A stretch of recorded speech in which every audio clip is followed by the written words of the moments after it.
محمد عربی صلی اللہ علیہ وسلم کے جانثار ساتھی، آپ کے غم گسار دیوانے پروانے، جنہوں نے ساری زندگی حضور کریم صلی اللہ علیہ وسلم کی عظمت و محبت میں گزاری، ان کا ذکر خیر کر رہا تھا۔ یہ جمادی الاخری جمادی الثانی کا مہینہ ہے،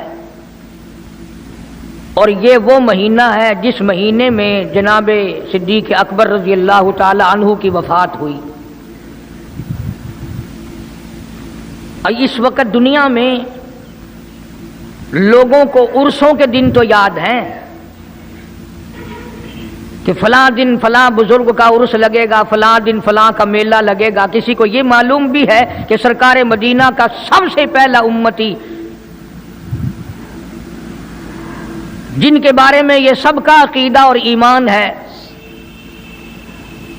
افضل البشر بعد الانبیاء بالتحقیق، انبیاء کے بعد ساری امت سے سب سے زیادہ مرتبہ اور شان ہے جناب ابو بکر صدیق رضی اللہ تعالیٰ عنہ کی۔ اور وہ سرکار کو اتنا پیارا ہے، قسم کھا کے کہتا ہوں آج بھی سینے سے لگا رکھا ہے۔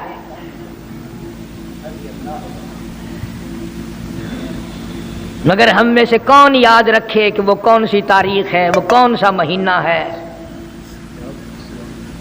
جس دن میں، جس مہینے میں اتنے اولو العزم پیغمبر کے ساتھی کی وفات ہوئی۔ ہمارا تعلق ہی کچھ نہیں۔ زیادہ سے زیادہ لوگ یہ اعتراض کریں گے کہ تم نعرہ تکبیر لگاتے ہو، ختم نبوت زندہ باد کا نعرہ لگاتے ہو، تم نعرہ حیدری کیوں نہیں لگاتے؟ کبھی تمہاری کھوپڑی میں یہ بات بھی آئی کہ کبھی کسی نے صدیق اکبر کا بھی نعرہ لگایا؟ پروپگنڈے کا شکار ہے دنیا۔ صدیق کے ماننے والے لوگ قبروں میں چلے گئے، جو عظمت کرتے تھے، محبت کرتے تھے۔ جناب ابو بکر صدیق رضی اللہ تعالیٰ عنہ کے بارے میں سرکار مدینہ صلی اللہ علیہ وسلم نے ارشاد فرمایا، او لوگو، جتنے بھی تم صحابہ کرام کی جماعت ہو، جتنے بھی تم لوگ ہو، سب کے احسانات کا بدلہ میں نے دنیا ہی میں چکا دیا، ابو بکر کے احسانات کا بدلہ خدا دے گا۔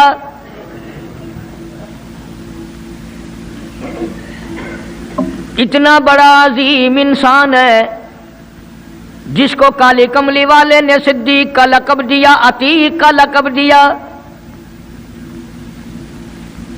جس نے کلمہ پڑھنے کے بعد نہ کاروبار کیا، نہ تجارت کی، نہ اپنے گھر کے دھندے میں لگا، بس کلمہ پڑھنے کے بعد پھر مکے کی گلی گلی کا چکر ہے، محلے محلے کے اندر چکر لگا رہے ہیں۔ کوئی ایسا نہ ہو میرے آقا کا غلام بن کر دنیاوی تکلیف میں مبتلا نہ ہو، اگر کوئی مل گیا تو میں جان مال سے اس کی امداد کروں گا۔ سرکار مدینہ صلی اللہ تعالی علیہ وسلم کا پہلا ساتھی، پہلا غم گسار ایسا ملا جو گلی گلی میں چکر لگاتا پھرتا ہے۔ جناب ابو بکر رضی اللہ تعالیٰ عنہ فرماتے ہیں، میں ایک محلے میں جا نکلا اور میں نے جا کے دیکھا کافروں نے ایک دیگ پانی کی بھری ہوئی ہے اور ایک 70 سالہ بوڑھی مائی کو اس میں غوطہ دیا ہوا ہے، سر پہ ہاتھ رکھ کر ڈبایا ہوا ہے۔ اپنی اولاد کے لیے تم بھی پھرو گے، میں بھی پھروں گا۔ سارا جہان اپنی اولاد کی روٹی کے لیے انتظام کرے گا، کپڑے کا انتظام کرے گا، مکان دکان کا انتظام کرے گا۔ واہ ابو بکر تیرا کیا کہنا، ساری دولت کالی کملی والے کی عظمت پہ لٹا دی۔ جناب ابو بکر رضی اللہ تعالیٰ عنہ نے پوچھا، اور ظالمو یہ کیا ماجرا ہے، یہ کیا قصہ ہے، کیا کہانی ہے، کیا ظلم کر رہے ہو، کیا بات ہے؟ بوڑھی مائی ہے، عمر رسیدہ ہے، تم نے اس کو پانی میں غوطہ کیوں دیا ہوا ہے، اس کو پانی میں کیوں ڈبا رکھا ہے، اس کے سر پر ہاتھ رکھ کر تم نے کیوں باہر منہ نہیں نکالنے دیتے، کبھی یہ سانس لے لے۔ سارے کافر کہنے لگے، او ابو بکر یہ اللہ کی توحید کا اعلان کیوں کرتی ہے،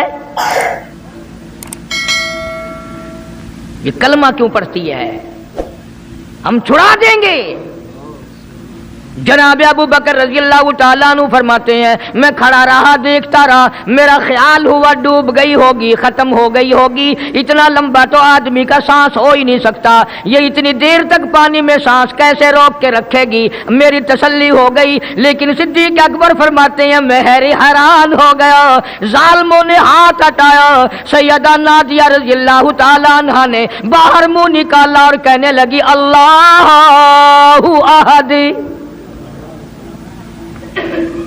او مکے والو، او بتوں کے پجاریوں، طرح طرح کے لوگوں کو مشکل کشا ماننے والوں، حاجت روا ماننے والوں، لوگوں کے سامنے جھک کر قبروں سے بیٹے مانگنے والوں، اپنی مرادوں کو پورا کرنے کا مطالبہ کرنے والوں، تم جو چاہو کر سکتے ہو، میں اب بھی خدا کو ایک مانتی ہوں۔ فرماتے ہیں میرے دیکھتے دیکھتے بڑھیا کو چھوڑ دیا، بیٹی کو پکڑ لیا، جوان بیٹی تھی، اس نے بھی کلمہ پڑھا تھا۔ میں اسی لیے ہر وقت یہ کہا کرتا ہوں کہ تمہیں کلمے کی کیا قدر ہو۔ سونے کا ایک زیور گھر سے گم جائے، 2 دن روٹی نہیں پکتی گھر میں، نقصان ہو گیا، سونا چلا گیا گھر سے۔ عورتیں بھی ہاں ہاں کرتی پھرتی ہیں، مرد بھی افسوس کرتے پھرتے ہیں، اور ایک گھر کے گھر میں کلمہ نہیں، کسی کو افسوس نہیں۔ دین گھر سے نکل گیا، قرآن گھر سے نکل گیا، الفت محبت گھر سے نکل گئی، تباہی پھر گئی ساری دنیا کی۔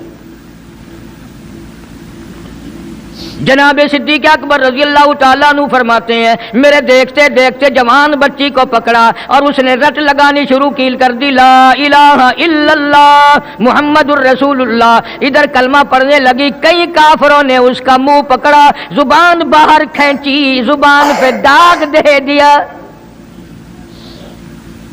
گرم گرم لوہے سے زبان کو داغ دے دیا۔ جناب ابو بکر رضی اللہ تعالیٰ عنہ فرماتے ہیں میں دیکھتا رہا، جب ظالموں نے لوہا گرم ہٹایا، اس بچی کے منہ سے پھر یہی لفظ نکلا اللہ احد، اللہ ایک ہے، وہ اپنی ذات میں صفات میں یکتا ہے، وہ کسی کا محتاج نہیں، کسی کو اپنی ذات میں صفات میں اس نے شریک نہیں بنایا۔ یہ جو تمہیں کہتے ہیں نا اور جی یہ بھی تو اللہ نہیں بنائے ہیں، اور بنائے ہیں تو بندے بنائے ہیں نا، خدا تو نہیں بنائے۔ کلندر بنائے، بزرگ بنائے، فقیر بنائے، پیر بنائے، اور بنائے تو اس نہیں ہے نا۔ جب اسی نے بنائے ہیں اور جب وہ چاہتا ہے تو پھر ان کو موت بھیج دیتا ہے۔ جس کی موت آ جائے وہ خدا نہیں ہو سکتا، جو بیمار پڑ جائے وہ خدا نہیں ہو سکتا، جس کو پیاس لگتی ہو، جس کو بھوک لگتی ہو، جس کو نیند آتی ہو، جو پریشان ہو سکتا ہو وہ خدا نہیں ہو سکتا۔ جس کو ساری کروڑوں اربوں سال سے بھی جس ذات کو کبھی نیند نہیں آئی، کبھی اس کو محتاجی نہیں ہوئی، کبھی بھوک نہیں لگی، خدا وہ ہے۔ دنیا پتہ ہی نہیں جا کدھر رہی ہے۔ جناب صدیق اکبر رضی اللہ تعالیٰ عنہ فرماتے ہیں میں نے ظالموں سے کہا او ظالموں نہ مارو۔ کافر کہنے لگے تجھے کیا، ہماری دونوں باندیاں ہیں، غلام ہیں، یا کلمہ چھوڑ دیں گی یا جان سے مر جائیں گی، اتنا تک ہم نہیں چھوڑیں گے۔ ابو بکر کی ان سے رشتہ داری کوئی نہیں، عزیز داری کوئی نہیں، قرابت داری کوئی نہیں، سکے کوئی نہیں، برادری نہیں۔ ابو بکر وہیں کھڑا کھڑا اعلان کرتا او مکے والوں مانگو جو مانگتے ہو، کالے کملی والے کی دیوانیوں کو میں آزاد کرا کے چھوڑوں گا۔ دولت میری ہو، اللہ کی توحید کے کام آئے، پیسہ میرا ہو، میں اس پیسے کا کروں گا کیا؟ میرے نبی کا کلمہ پڑھنے والی مصیبت میں رہے اور میں دولت مند بیٹھا رہوں۔ دونوں ماں بیٹیوں کو خرید کر آزاد کر دیا۔ اور میری ایک بات لکھ کے لے جاؤ، تمہیں مولوی نہیں بتاتے کیونکہ انہیں تو جھگڑوں سے فرصت نہیں۔ یہ جتنے بھی صحابہ ہیں، حضرت بلال ہوں، ابو فقیہہ ہوں رضی اللہ تعالیٰ عنہما، سیدہ نہدیہ ہوں، ان کی بیٹی ہوں، اور اس قسم کے مظلوم صحابہ جتنے بھی ہیں، سارے کے سارے ابو بکر نے خرید کے آزاد کیے ہیں۔ تمام کے تمام جتنے بھی مظلوم صحابہ ہیں، کمزور صحابہ ہیں، غلام تھے لوگوں کے، تمام کے تمام پہ دولت صدیق اکبر کی لگی ہے۔ اتنا دین کا عظمت والا، اتنی اسلام کی شان کا رکھنے والا کہ تن من دھن سارا قربان کر دیا. اور پھر آپ لوگ تو چونکہ ہم رات دن اسی سلسلے میں رہتے ہیں، ہم بھی تم میں سے ہی ہیں. اور دیکھنا جی یہاں حالات ذرا اچھے نہیں ہیں، ذرا دیکھ کے تقریر کرنا، ذرا یوں کرنا، ماحول ٹھیک نہیں ہے، فلاں ٹھیک نہیں ہے. علماء کرام نے لکھا جناب ابو بکر صدیق رضی اللہ تعالیٰ عنہ اس دن اپنے آقا کے حضور میں آئے، عرض کیا میرے آقا اجازت دو، آج تو بیت اللہ میں توحید کی دعوت دوں گا. کس دن کی بات کر رہا ہوں؟ جس دن اس روئے زمین پہ صرف نبی کا کلمہ پڑھنے والے 14 ہیں، نبی سمیت 14 ہیں. آسمان کے نیچے زمین کے اوپر کلمہ پڑھنے والوں کی تعداد صرف 14، اس میں عورتیں بھی آ گئی، مرد بھی آ گئے، اس میں سیدہ خدیجہ رضی اللہ تعالیٰ عنہ بھی آ گئی، علی مرتضیٰ رضی اللہ تعالیٰ عنہ بھی آ گئے، سارے 14 ہیں. سارا مکہ مشرکوں کا ہے. حضور کریم سب کہہ دو صلی اللہ علیہ وسلم نے فرمایا ابو بکر تعداد بڑی تھوڑی ہے، غریب لوگ ہیں. اللہ اکبر. صدیق اکبر کو چاہیے تھا ہمارے زمانے کا کوئی ہوتا اچھا جی کم سے کم 1400 14,000 آپ جدو بن جاواں گے نا پھر ویکھاں گے.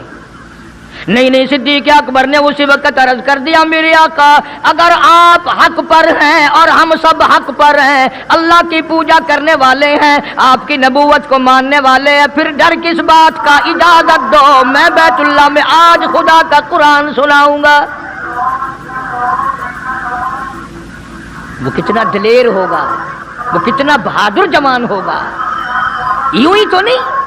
علماء کرام نے لکھا کہ پروردگار عالم جل شانہ نے جبریل امین سے پوچھا او جبریل ہر نبی کے پاس کتابیں تو نے پہنچائی، میرے پیغام دنیا میں پہنچائے. آدم علیہ السلام کے پاس تو گیا، نوح علیہ السلام کے پاس آپ گئے، ابراہیم خلیل اللہ کے پاس آپ گئے، اسماعیل ذبیح اللہ کے پاس آپ گئے، موسیٰ کلیم اللہ کے پاس آپ گئے، عیسیٰ روح اللہ کے پاس آپ گئے. ہر نبی کے پاس اے جبریل تم آتے جاتے رہے. آج میں خدا ایک بات پوچھتا ہوں، تیری بھی کوئی حسرت ہے، تیری بھی کوئی تمنا ہے، تیری بھی کوئی آرزو ہے، تیرے دل کی بھی کوئی انگڑائی ہے، تیری بھی کوئی کائنات میں پسند ہے؟ عرض کرتا ہے الہ العالمین کیوں نہیں، میری بھی ایک پسند ہے. پوچھا کیا؟ عرض کرتا ہوں میرے پروردگار جب آپ نے پوچھا تو مجھے بتانا پڑا میرے فرشتے کے دل میں بھی، حالانکہ میں سارے جہان کے نوری فرشتوں کا سردار ہوں، تمام فرشتوں کی سرداری کا تاج میرے سر پہ ہے، 600 نورانی پر میرے لگے ہوئے ہیں، مگر پھر بھی میری یہ تمنا رہتی ہے اے کاش میں جبریل نہ ہوتا، میں ابو بکر صدیق ہوتا.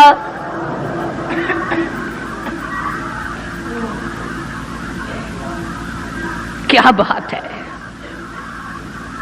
مالک کائنات نے جب نبوت سب سے نرالی دی، قرآن جیسی کتاب آسمانی نرالی دی، تو یار بھی تو چن چن کے دیے نا. اسی لیے میں کہا کرتا ہوں کہ ہمارے نبی کے یار بھی نرالے، میرے نبی کے رشتہ دار بھی نرالے، میرے نبی کی بات بھی نرالی، میرے نبی کی جماعت بھی نرالی. کون مقابلہ کرے صلی اللہ علیہ وسلم. اجازت مل گئی. توجہ رکھنا، صدیق اکبر رضی اللہ تعالیٰ عنہ نے جب اجازت مانگی تو یہ نہیں کہ اجازت دے دی چلے جاؤ میں دعا کروں گا، یہ بات نہیں. صدیق اکبر کو اجازت دی. جب ابو بکر صدیق رضی اللہ تعالیٰ عنہ اٹھ کے چلے اللہ کی توحید کا اعلان کرنے کے لیے، قرآن سنانے کے لیے، سرکار بھی خود تشریف لے گئے صلی اللہ علیہ وسلم. اندازہ لگاؤ اس جلسے کا کیا شان ہوگا، اس کی کیا عظمت ہوگی کہ تقریر کرنے والا صدیق ہے، صدارت پہ امام الانبیاء ہے صلی اللہ علیہ وسلم. یہی لکھا علماء کرام نے، قام ابو بکر، کھڑے ہو گئے ابو بکر، ہوا جالس، نبی کریم صلی اللہ علیہ وسلم کے بارے میں لکھا آپ بیٹھ گئے. اور پھر ابو بکر صدیق رضی اللہ تعالیٰ عنہ نے اللہ کا قرآن سنایا بیت اللہ میں، خانہ کعبہ میں.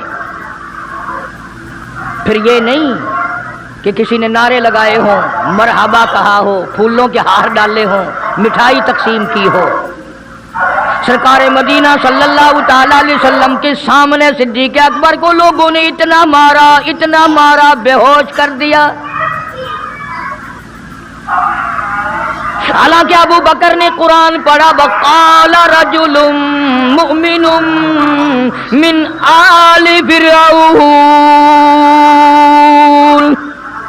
یکتم ایمانہ اتقتلون رجلا، کیا تم اس کو قتل کرنے کا ارادہ رکھتے ہو؟ ان یقول ربی اللہ،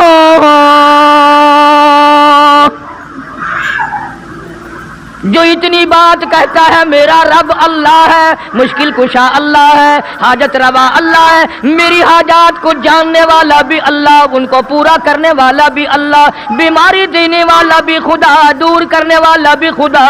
ان یقول ربی اللہ،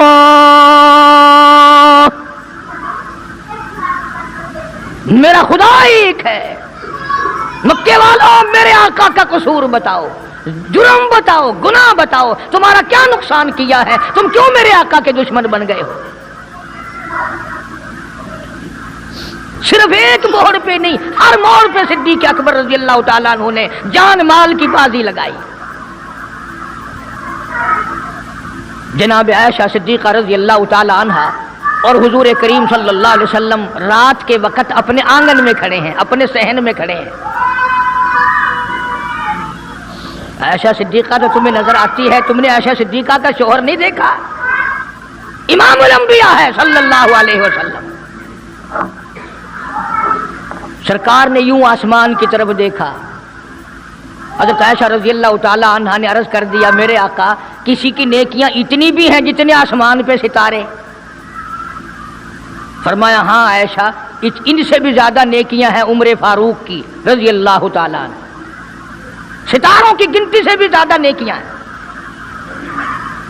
حضرت عائشہ رضی اللہ تعالیٰ نے عرض کر دیا، آقا میرا ابا، سبحان اللہ، کیا بات فرمائی؟ فرمایا میری عائشہ تجھے کیا معلوم ہے، فاروق کی نیکیاں ستاروں سے زیادہ، آسمان کے مزین ستاروں سے زیادہ، فاروق کی نیکیاں سمندر کے قطروں سے زیادہ، عمر فاروق کی نیکیاں درختوں کے پتوں سے زیادہ، عمر فاروق کی نیکیاں زمین کے ذروں سے زیادہ، عمر فاروق کی نیکیاں پہاڑوں کی کنکر سے زیادہ۔ پر عائشہ بات سن لے، تیرے باپ کی 3 راتیں ایک طرف، فاروق کی ساری زندگی ایک طرف۔ تیرے ابا کا مقام تو سب سے نرالا ہے، اس کی ریس کون کرے گا؟ کون ریس کر سکتا ہے جناب ابو بکر صدیق رضی اللہ تعالیٰ عنہ کی؟ مدینہ طیبہ ہے، اللہ سب کو زیارت نصیب فرمائے۔ صدیق اکبر کی خلافت ہے رضی اللہ تعالیٰ عنہ۔ عمر فاروق فرماتے ہیں میرا جی چاہا کہ اب تو خلافت کے بوجھ میں پھنس گیا صدیق،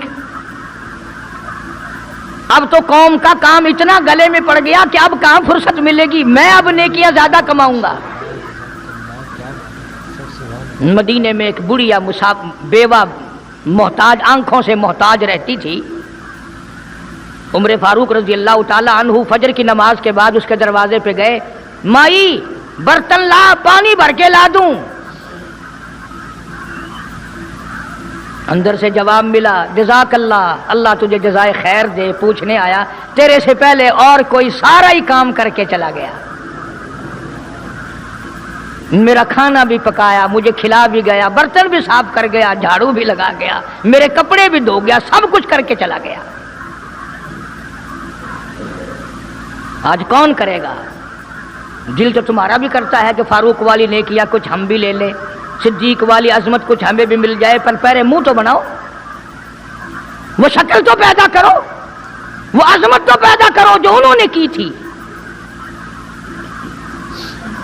کون ہے تم میں سے آج جو کسی محتاج کے دروازے پہ جا کے پوچھتا ہو میرے لائق کوئی کام ہو تو بتاؤ بھائی، میں بغیر پیسوں کے کر دوں گا؟